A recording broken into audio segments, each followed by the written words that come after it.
Hey, Futurist, Jim Carroll hanging out in my happy place down in the virtual broadcast studio. And I'm excited to share news today on something I've been thinking about for the last little while.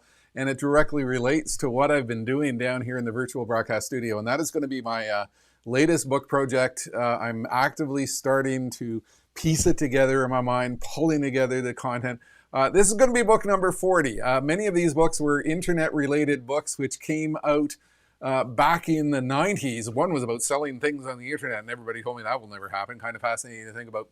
But I'm excited about this one, and I want to share the context of why I'm doing this project and subjecting myself to this again. And my sons and wife will laugh because they know every time I announce a book, it's an excruciating process for me to actually get it out of here and get it onto paper. And since we have our own publishing company, they're actively involved in piecing the thing together. So here's what's up. I've been spending, obviously, as you know, a tremendous amount of time down in the virtual broadcast studio, working to innovate in terms of format and delivery and content. And, you know, how do I align myself? How do I reinvent myself for this new world? And really, to talk about this, I got to go back to my stage, because I think part of my whole thinking was, you know, look, I like my stage work. I was out there on stage for 25 years.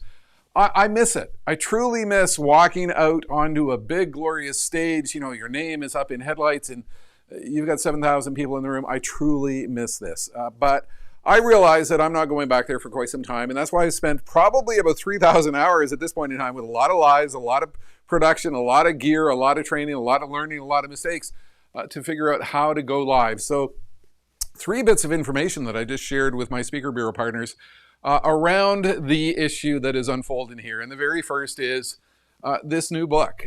This is going to be something very different for me. I'm tremendously excited about it. I put together a cover on the weekend. And now what? Reinvention and the role of optimism in our post-COVID world. If you follow me online, if you follow my daily inspirational quotes, if you follow my video, if you follow my stage message, optimism is my oxygen. It is my ability to look forward and see the future as a threat, see the future as an opportunity, not a threat, that really defines the essence of my being. And what I'm doing is I'm summarizing the concept of reinvention in this book. And it's going to involve several things. It's going to involve stories, and I'll talk about that in a moment, of people that I'm now dealing with who are actively reinventing themselves. But it's also going to examine the context of innovation and reinvention in terms of what is happening there in the world of business today. I've been dealing with organizations, Fortune 1000s around the world, who've had to reinvent their revenue on a regular basis. They've had to reinvent their product line. They've had to reinvent their marketing message. They've had to reinvent their skill set. Reinvention is probably the key word and the key issue as we go forward into a dramatically different future. Part of the inspiration for the book comes from the ongoing studio innovation, which I've actively been working at down here. And if you haven't seen it, I've been running a video series. I'm 4 shows in, and I'm crazy pumped to continue. An interview with a pastor, an interview with a rock star, an interview with an event professional. This all started when I did the interview with Santa Claus back in December. Santa Claus who used to provide his massively magical capabilities in a shopping mall and has had to virtualize. Everywhere I go, people are reinventing themselves for a new reality, and we're not going back to where we were. We will eventually be going back to somewhere different, and that's going to involve a lot of reinvention. And when I talk to these individuals, I'm getting a tremendous amount of insight and inspiration on the thought process. What drives innovation? How do we think about reinvention? What is in our soul that allows us to pursue new opportunities? And it very much echoes my own voyage. So I am tremendously excited to begin working on this new project. What's the release date? I have no idea. This is something actively being pursued, and the content is being created through the shows, through my thinking, and the complex and difficult process of committing pen to paper to actually get it there. I'm also continuing to reinvent in terms of what I can do from the virtual broadcast studio. The interview capability, which I've brought in which I can bring people into my studio, put them up on a screen, put them into a TV show, and interview them around the concept of reinvention. That's all part of the process by which I continue to innovate in terms of formats And I'll give you an example of something which is really, really cool with the interview that I just had with rock star Tom Morley. Tom and I are, I think, truly kindred spirits. I always wanted to be a rock star. I never had any musical talent. He was a drummer for the 80s band Scritti Politti. He's been a session drummer for David Bowie and other bands.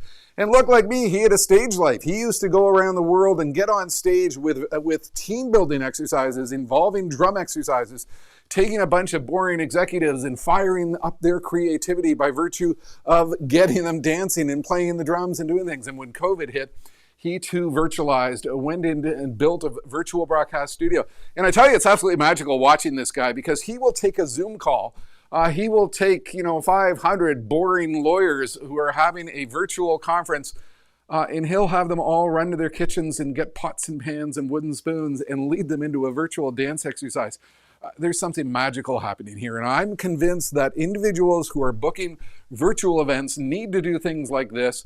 And my idea is this: bring me in for a talk about the future trends, reinvention, what comes next, and then we'll bring in Tom for his virtual team building exercises. We can do something magical. There is so much going on.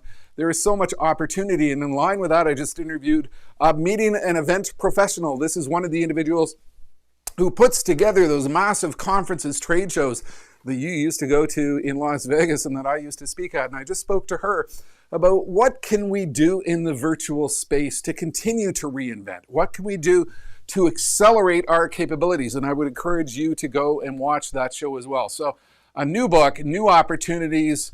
I continue to build out the virtual broadcast studio with a little bit of a long shot there. There is so much going on. There is so much potential. Optimism is my oxygen. And I think there is so much that can be pursued as we continue to live in this very strange, very complex, very difficult COVID world. So I would encourage you to visit this website, virtual.jimcarroll.com, and hit my blog, and you will just see a lot of information. And stay tuned. There's a new book. It's going to be coming, and no idea when, but it's actively happening up here right now. That's it for now. Futurist Jim Carroll from the Virtual Broadcast Studio.